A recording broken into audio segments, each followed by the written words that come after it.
दिल्ली के जंतर मंतर पर छात्रों पर हुए कथित लाठीचार्ज के विरोध में बुधवार को मंदसौर में सामाजिक संगठनों, छात्रों और विभिन्न वर्गों के लोगों ने विरोध प्रदर्शन किया। कांग्रेस से निष्कासित किसान नेता एवं मल्हारगढ़ के पूर्व कांग्रेस प्रत्याशी श्यामलाल जोगचंद के नेतृत्व में यशनगर चौराहे से सुशासन भवन तक पैदल मार्च निकाला गया। प्रदर्शनकारियों ने केंद्र सरकार के खिलाफ नारेबाजी करते हुए राष्ट्रपति के नाम तहसीलदार को ज्ञापन सौंपा। ज्ञापन में केंद्रीय शिक्षा मंत्री के इस्तीफे, पूरे घटनाक्रम की निष्पक्ष जांच, कथित रूप से दोषी पुलिसकर्मियों के खिलाफ कार्रवाई, घायल छात्रों के समुचित उपचार तथा मृत छात्रा के परिजनों को उचित मुआवजा दिए जाने की मांग की गई। प्रदर्शनकारियों ने कहा कि लोकतांत्रिक व्यवस्था में छात्रों की आवाज को दबाने के बजाय उनकी मांगों पर संवेदनशीलता के साथ विचार किया जाना चाहिए। उन्होंने चेतावनी दी कि यदि मांगों पर उचित कार्रवाई नहीं हुई तो आंदोलन को और व्यापक किया जाएगा।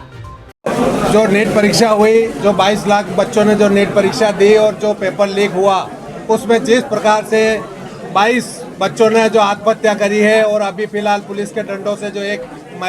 बालिका जो मरी है, उसमें हमारी ये मांग है कि जो बालिका और जो परिवार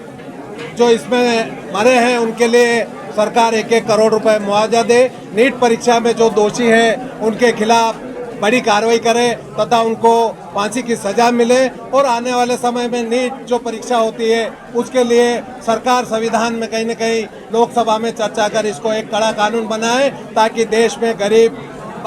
गरीबों के ऊपर जो पैसा लगाते हैं, जो किसान मजदूर अपने बच्चों के ऊपर जो शिक्षा के ऊपर पैसा लगाते हैं, उनका पैसा व्यर्थ नहीं जाए और उनके सपने कहीं व्यर्थ नहीं जाए। इस बात को लेकर हमने आज ये ज्ञापन दिया। पूरे देश के जो छात्र है, इस देश में नीट की परीक्षा लीक हो रही है, उसको लेकर के पूरे देश के छात्र जंतर मंतर दिल्ली पर आंदोलन कर रहे थे, लेकिन पुलिस की बर्बरता के चलते लाठियों से, डंडों से उनको पीट करके एक बालिका की तो उन्होंने हत्या कर दी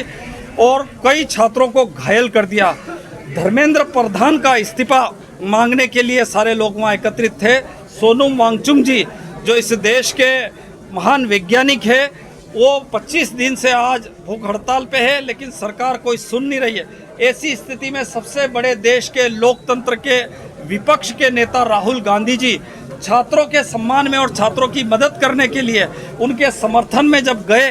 तो इस देश की पुलिस ने मिलकर के उनके साथ अभद्रता की, उनको घसीटा गया और उनके साथ जिस प्रकार से हरकतें की, उन सब बातों को लेकर के आज पूरे जिले भर के भरी बारिश में, चलते मूसलाधार बारिश में सारे यहाँ के किसान, युवा, व्यापारी और आम लोग यहाँ पर आए और आकर के यहाँ एक रैली निकाली और उसके खिलाफ आंदोलन का आगाज किया। अगर समय रहते सरकार नहीं चेतती है तो हम लोग बड़ा जन आंदोलन करेंगे। आज मल्हारगढ़ क्षेत्र के कांग्रेस कार्यकर्ता श्यामलाल जोगचंद के द्वारा नीट परीक्षा के संबंध में एक रैली निकाली गई, जो बीकानेर चौराहे से लेकर ये लोग कलेक्ट्रेट तक आए थे और अपनी बात यहाँ रखी है और माननीय राष्ट्रपति के नाम पर इन्होंने एक ज्ञापन दिया है, जो तहसीलदार नीलेश पटेल के द्वारा प्राप्त किया गया है। इस संबंध में उचित कार्रवाई की जाएगी।